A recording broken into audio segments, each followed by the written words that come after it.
I knew things had changed when Ronnie Stetzer came back to town. He was at one time my wife's fiancée, Cindy. Ronnie had broken up with Cindy a year before I met her.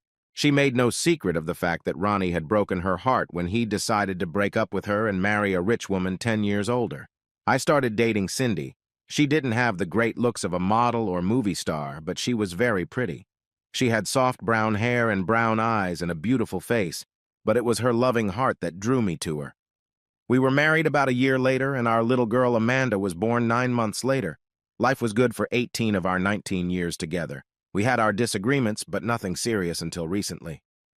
Usually, our disagreements came when we shared responsibilities. Cindy was the only child in the family and was spoiled by her parents. Over the years, however, she learned to keep her stubbornness in check. When our daughter was born, Amanda became my little princess. We were especially close, and our family was very friendly. However, over the last year, Cindy and I seemed to be drifting apart. I began to realize that we were doing less and less together. However, our lovemaking was very good, and we did it at least twice a week and more often than that. Cindy seemed happiest when we were cuddling. I knew she loved me deeply. I still loved Cindy, but in a different way. It was no longer like the hot, passionate love we had felt when we were first married. We were like two old shoes that had known better days, but fit together well. Still, I loved my wife very much, and especially loved the life we had built. When Amanda graduated from high school, the changes in Cindy seemed to accelerate. She seemed to be on the verge of a breakdown, and the closer it got to the time when Amanda would leave for college, the more uncomfortable Cindy became. I was now the chief of detectives for the sheriff's department, and I had 32 detectives under me.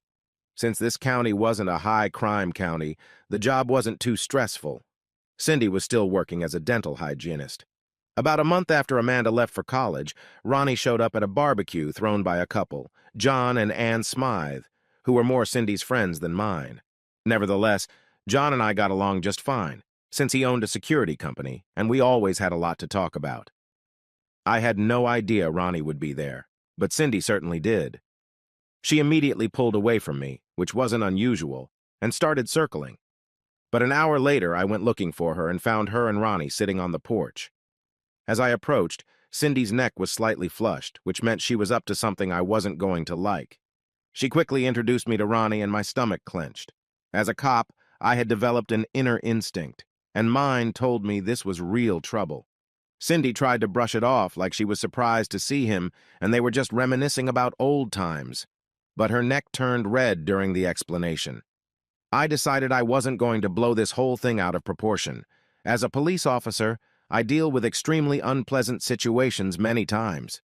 Nevertheless, it is necessary to handle them in a calm and professional manner. Sometimes that can be very difficult. The next working day after the barbecue, I checked on Ronnie through my channels. I learned that his wife had died of cancer a year ago. In all those years, Ronnie hadn't even had a speeding ticket, let alone other problems with the police. As the months went by, we saw Ronnie more and more often. I knew this was no accident, so I began to prepare for the worst. I figured that any day now Cindy would want to talk to me about something. But as prepared as I was, Cindy blew me out of the water when she decided to do it. We had just finished a rare morning lovemaking session, and I thought that maybe all my worries had been for nothing. It was clear to me that Cindy still loved me as much as ever. "Ted, I want to talk to you about something," she said nervously, "and I don't want you to be angry. I want you to let me finish before you say anything." My stomach flipped. "You know Ronnie was my first love," she explained. "We were engaged. Then he fell in love with Catherine, and we broke up. After his wife died, he was devastated. He's so lonely. He tells me he still loves me, and I have to admit I still love him. But at the same time, I love you." I didn't say a word and tried my best to control my breathing and stay calm.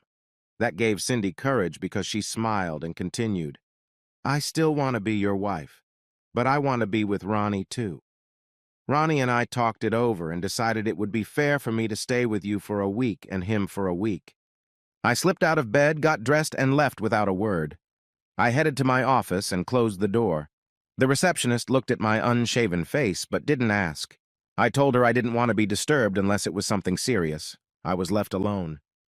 I sat in the unlit office for hours. I went over and over in my head the proposal my wife had made to me. It was the most selfish thing she could have done. It was clear to me that Cindy wanted to sit on 2 chairs. That can't happen. She would have to choose. Around 5 o'clock, I got home. I was really annoyed when I saw Ronnie's car in the driveway. I tried to pull myself together and use all my years of police training to stay calm. However, all that training didn't prepare me for anything like this. I found them in the living room, sitting nervously. Cindy quickly stood up and walked over to me to kiss me. I pushed her away and saw that she was in pain, but I didn't care. "We need to talk about this," Cindy said nervously. "We don't have anything to talk about," I replied shortly. "You either want to be with the asshole or you want to be with me. You can't have him and me." "I don't think you've fully thought this proposal through," Ronnie said, looking at me nervously. "I'm not going to take your wife away from you. I'm just going to give her the extra love she needs. Yes, we'll share her, but she'll never miss any of her marital obligations." Now my inner rage was almost on the verge of boiling over. That smug bastard had just told me that I should let Cindy sleep with him because she needed the extra love. They both made me cringe. And in that moment, I realized my marriage was over. "Except," I said, looking fiercely at Ronnie, "the marital duty of giving up all the others. No, I'm not going to agree to that." "Ted," Cindy said with an expression that told me she was now upset with me, "it's going to happen. The question is whether or not you're going to be a part of it." "No," I said. "Both of you leave." Cindy burst into tears. "Ted, please give me this. I've been a faithful wife all these years. Ronnie was my first love, but I don't want to lose you. I love you so much, but I love Ronnie too." I snorted and looked at Ronnie. "Tell me, Ronnie, if your late wife had come to you with a similar offer, would you have accepted it?" He smiled at me and nodded. "If it could make my wife happy, I'd gladly accept it." "Bullshit," I said with more force than I meant to. But I wanted to follow through with my thought, so I turned to Cindy. "What about you, Cindy? If I came home with an ex-girlfriend and told you I wanted you to share me with her, how would you feel about that?" Cindy hesitated for a few seconds before answering. "I'd probably be upset like you are right now, but in the end I'd agree, because I really love you and want you to be happy." "More bullshit," I said, shaking my head. "I'm going to contact my lawyer in the morning to negotiate a divorce. I think the division of assets should be pretty straightforward. The house only has a small mortgage. Once that is paid off, we will split the proceeds. Our investments, savings, and current accounts will be split. Amanda's college fund will remain untouched. There will be no alimony since you'll be living with the asshole sitting there. Now both of you please leave." Cindy was crying to the point of tears as Ronnie took her hand. Walking to the door, Cindy turned to me and said, "If you change your mind, I love you very much. I want you in my life." As soon as they left, the silence of the house came over me. I felt empty inside, but my years on the force had taught me stamina. I put the wound in the box and closed the lid. Then I went to my office and started making a list of what I needed to do. I knew exactly what kind of lawyer I was going to get. Her name was Sally Leone. She had a reputation as a real shark in divorce proceedings. She usually represented wives, and the poor husbands never knew what hit them. Over the years, our paths crossed. I helped her many times when needed. I looked over the list and realized there was one thing I hadn't done yet. I need to call Amanda and let her know what's going on. It broke my heart to have to tell my little girl what her mother was doing.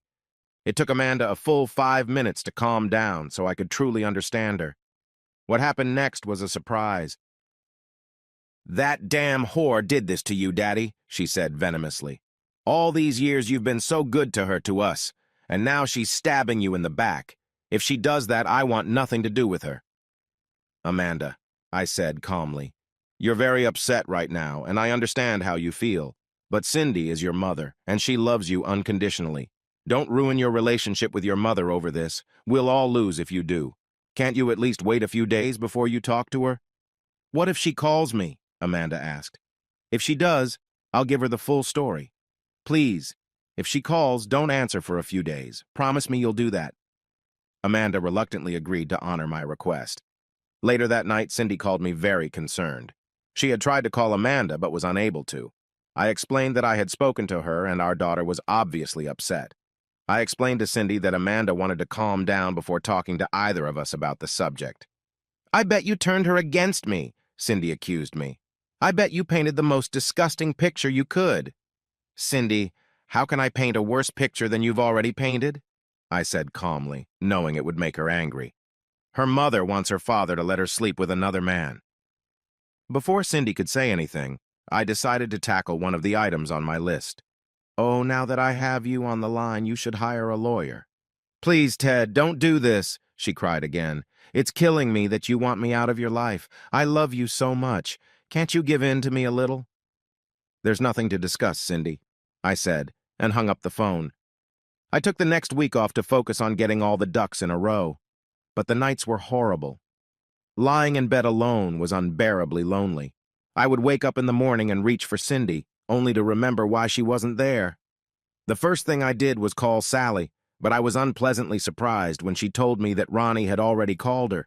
That bastard was secretive.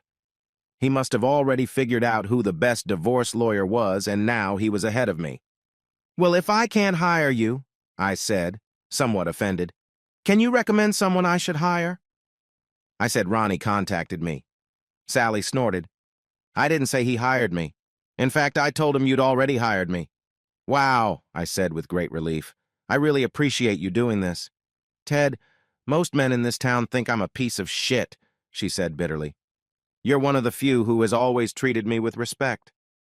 You're one of the few who has tried your best to help me. I've always appreciated that. There's no way I would ever turn against you. Again, I'm very grateful. You'll still have to pay my fee," she said with a laugh. "I really appreciate you, but I have to pay for the lights, too." "It's not a problem, Sally. And thanks again." Even days later, the phone conversation between Cindy and Amanda didn't go well. According to both, it degenerated into a shouting match with ugly names thrown back and forth. Cindy called me afterward, almost hysterical that she had lost her daughter forever. I told her I'd talk to Amanda and try to work things out, but it turned out to be much harder than I could have imagined. Amanda was angry when I spoke to her a week later. According to my daughter, she told her mother that she wanted nothing to do with her. Cindy would not be invited to the prom or wedding, and if she had grandchildren, she would never meet them. Now I understood why Cindy was hysterical. The calls from Cindy continued until the day of the divorce. She kept begging me to reconsider and accept their plan. I, of course, continued to refuse. After the divorce, the calls stopped and I tried to move on. Thank goodness I had a job. As chief of detectives, my schedule was pretty flexible. Over the next 6 months, I became much more hands-on. I was often able to point some of my new detectives in the right direction. That way, they didn't waste any time descending into obvious dead ends. I also began to review our unsolved cases. As a result of my efforts, we were able to close a long-forgotten murder case. It turned out that the victim's ex-boyfriend had done it. They always had the evidence, but they just didn't see it. For that, I got a commendation and a raise. Cindy and Ronnie got married about a month after the divorce. They wanted to buy my half of the house, but the thought of Ronnie living in my house turned me inside out. Ronnie threatened to go to court to force me to sell it. I told him to go ahead and sue. I was friendly with all the appraisers in town, and when I explained my dilemma, they all agreed to help. The appraisals were much higher than the house was worth, yet Ronnie didn't care. He paid a ridiculously high price for my house. It pissed me off, but there was nothing I could do about it. In the end, though, I liked the result. I got a lot more money out of the sale than I could have. The divorce went better than I thought it would. I have Sally to thank for that. Her analysis was so thorough that she found information that helped me. The down payment on the house was inherited from my grandfather. Thus, the amount was not considered community property. As a result, I received about 75% of the sale proceeds. With that money, I bought myself a cash apartment not far from work. Life goes on, but I'd be lying if I said it didn't hurt. All those years with Cindy, and here she decided I wasn't enough. I tried to go back to the dating scene, but it was even more depressing. Most of the women I dated came with a ton of baggage. Some of them were just plain intimidating, and almost all of them desperately wanted to get married. I, on the other hand, wasn't interested in marriage. I'd been down that road before. One night, about 8 months after Ronnie and Cindy's wedding, I was having dinner at a restaurant. I didn't realize they were there until Cindy sat down. I was surprised to see my ex-wife, but decided I wasn't going to be nasty. I looked around and saw Ronnie sitting at a table at the other end, studying the menu. "How are you doing, Ted?" Cindy asked quietly. "I'm doing fine," I replied with a sad smile. "How are you doing?" "I still miss you every day," she said, placing her hand on top of mine. "I still love you very much. If you ever find it in your heart to accept Ronnie, I'd love to be with you again." At first, I was going to pull my arm out from under her and tell her to go for a walk, but then an idea hit me. I'd have to talk to Amanda first, but it might be something I could do to get back at that asshole, Ronnie. "I miss you too, Cindy," I admitted honestly. "I hate waking up and you're gone. But you're a married woman now. By the way, I think your husband is looking for you." Cindy looked at Ronnie, and he was looking at her with a "what the hell" expression. She just nodded to her husband and stood up. "Remember, I still love you." That same night, I called Amanda and explained what I wanted to do. At first, she was horrified and told me I was giving in to this slut. Then I explained why I wanted to do it, and she started giggling. The giggling turned to laughter. "That's just great, Daddy," Amanda finally said. "Go for it." The next day, I called Cindy with my daughter's blessing. I told her I wanted to talk to her and Ronnie. I told her I was thinking about our conversation yesterday. Cindy was thrilled, and we agreed to meet at our old house at 7 o'clock that evening. I arrived at 7 sharp. Cindy led me into the living room. It was disheartening to see him sitting on the couch in my former home. However, I took some satisfaction in the annoyed expression on his face. It was clear to me that Cindy had blamed this meeting on Ronnie at the last minute. He glared at me like a dagger. I pretended not to notice anything. After pouring us each a cup of coffee, Cindy settled on the couch between Ronnie and me. I got right to the point. "Cindy, what did you mean when you said the offer to share still stands?" A smile appeared on Cindy's face. "Yes, absolutely. The offer still stands. I told you that I still love you deeply. It's just that I love Ronnie, too." "Well, if you agree," I said, trying to feign nervousness, "I'd say yes. I don't have anyone right now. At least this way I'll have you part of the time. I've been so lonely without you." Cindy rushed over to me. She kissed me as passionately as we had never kissed before. "Oh, Ted, you've made me the happiest woman in the world." "Wait a minute," Ronnie said, standing up. "We haven't discussed this yet." "It's the same thing you suggested," I told Ronnie calmly. "Yes, but still, Cindy. You and I need to discuss it first." Ronnie was very excited. "We've already discussed it," Cindy said, a little surprised by Ronnie's objection. "When did we discuss it?" Ronnie blushed. "Don't forget, we discussed it before we presented Ted with the plan. You said you were more than willing to share." Ronnie was discouraged by his own words, and there was nothing he could do about it. Still, he wasn't going to give up so easily. "I still think we need to talk about it." The thought of pointing out to Ronnie what a hypocrite he was on my tongue. It was the same deal he'd offered me, but now the shoe was on the other foot. He was the husband, and I was the ex. However, I decided to let this drama play out between Cindy and Ronnie without my involvement. "Okay, I'll leave and wait to hear from you, Cindy," I said, kissing her before leaving. Once back in the car, I started laughing my ass off. I had switched roles with this asshole. Now he was wriggling like a worm. I wish I had been a fly on the wall that night. The next day, I got a call from Cindy saying that Ronnie was very upset, but when she told him she was going to leave, he agreed. Cindy would spend 1 week with me and 1 week with Ronnie. Of course, at Ronnie's insistence, none of this could be done until I was tested for STDs. I agreed on the condition that they both get tested as well. Cindy didn't object, but Ronnie was not happy. As it turned out, we were all clean. The next week, I stopped by to pick up Cindy. Cindy looked good when she came to the door. Ronnie, on the other hand, looked like he had murder on his mind. I grabbed Cindy and kissed her hard. Then I grabbed her 2 suitcases and we walked out. I decided that I would do everything I could to make this night special. I took her out to dinner and then to the dance. Then we went back to my apartment. "I want you inside me," she whispered hoarsely. "When you're inside me, I know you still love me." I loved Cindy, but not enough to want her to be my wife again. We lay there and cuddled until I fell asleep. The week went by quickly and very pleasantly. I had to work, so I told Cindy that she could go home for the day if she wanted. Cindy was adamant she was my wife for the week. That made me cringe inwardly. But hell, if that's what she wanted to believe, that was fine with me.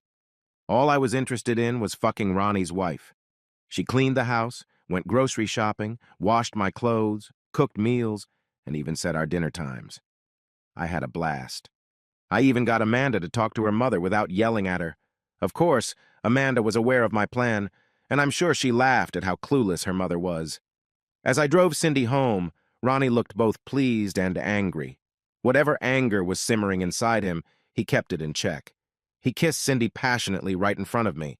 I just pecked Cindy on the cheek, said, "I love you," and left. For the next 3 months, our new agreement was honored. I have to say, for me, this arrangement was great. Fucking Cindy after the divorce was a hit, especially since it was her suggestion. I was now getting laid 6 or 7 times a week. Another benefit of this new arrangement was that I convinced Amanda to come home and spend some time with us. I'm not sure if my daughter did this because she missed her mother, or if she was making fun of her. One day, maybe 2 months after this new arrangement began, I was checking on my 3 detective teams working different crime scenes. Just then, a call came over the radio about a disturbance at Mick's Tavern. Since I was only a block away from there, I decided to check it out for myself. When I got there, I found that there had been an altercation with a drunken customer. I was surprised to find out that the drunk was Ronnie. I decided to take care of the problem. After letting the 2 officers go, I turned to Ronnie. "Come on, Ronnie," I said, taking his hand. "I'll take you home." "I don't need your fucking help." "Ronnie, your choice is either I take you home or you go to jail. What's better for you?" He decided to take the ride home. All the way to my old house, we didn't say a word. When he got out of my car, all he said was, "Fuck you." By the 4th month, Ronnie was less and less happy about our arrangement. He and Cindy argued about it more and more. He wanted it to stop, but Cindy couldn't understand why. I didn't interfere in their discussions. I just kept telling Cindy that she was wonderful and continued to get all the sex I wanted for a week. This arrangement allowed me to sleep with her much more than when we were married. Finally, when I came to pick up Cindy for a week, about 5 months after our agreement, things came to a boil. Ronnie and Cindy were yelling at each other in the yard. I decided to try to calm them down. "I think you guys should calm down," I said with a smirk, "or someone will call the police." "Fuck you," Ronnie threw angrily before turning to Cindy again. "If you go with him, then our relationship is over." "We had a deal, Ronnie," she said with a nasty note in her voice. "Since I've known Ronnie, I've never seen my ex-wife speak to her new husband with anything other than affection." "The agreement is bullshit," Ronnie yelled. "And I'm telling you again that if you go with him, it's over." "You can't be serious," Cindy said in a dismissive tone. "You were the one who came up with the idea of the exchange a long time ago." With those words, Ronnie stormed into the house and slammed the door shut. I looked at Cindy questioningly. "He's just having a bad day," Cindy said, taking my hand. "He'll get over it and everything will go back to normal." Things didn't go back to normal. Apparently, Ronnie had moved out. Cindy tried to talk to him, but he was adamant. They were done. Around noon on Wednesday, Cindy called me and told me what had happened. "He left me, Ted," she said, sobbing. "Can I move in with you?" "Yes, I'll be at your place on Monday when it's time for my regular week," I said cheerfully. "But Ronnie's gone," Cindy said, confused. "I want to come back to you completely. I realize I made a huge mistake. Everything Ronnie said about sharing was just bullshit to keep us apart. I want things to go back to the way they were." "Well, you see, Cindy," I said, feigning embarrassment. "You wanted me to share you. You didn't want me to work full-time. So I'm used to you being just a part-time wife. I don't think that's changed with Ronnie gone. So you still want me to pick you up on Monday?" Cindy started sobbing uncontrollably, and silence followed. For a moment, I thought she had hung up, but the bitter sobbing resumed. Finally, after several attempts, Cindy regained her speech and stammering said, "Yes, yes, please, Ted, I'd really like it if you'd pick me up on Monday."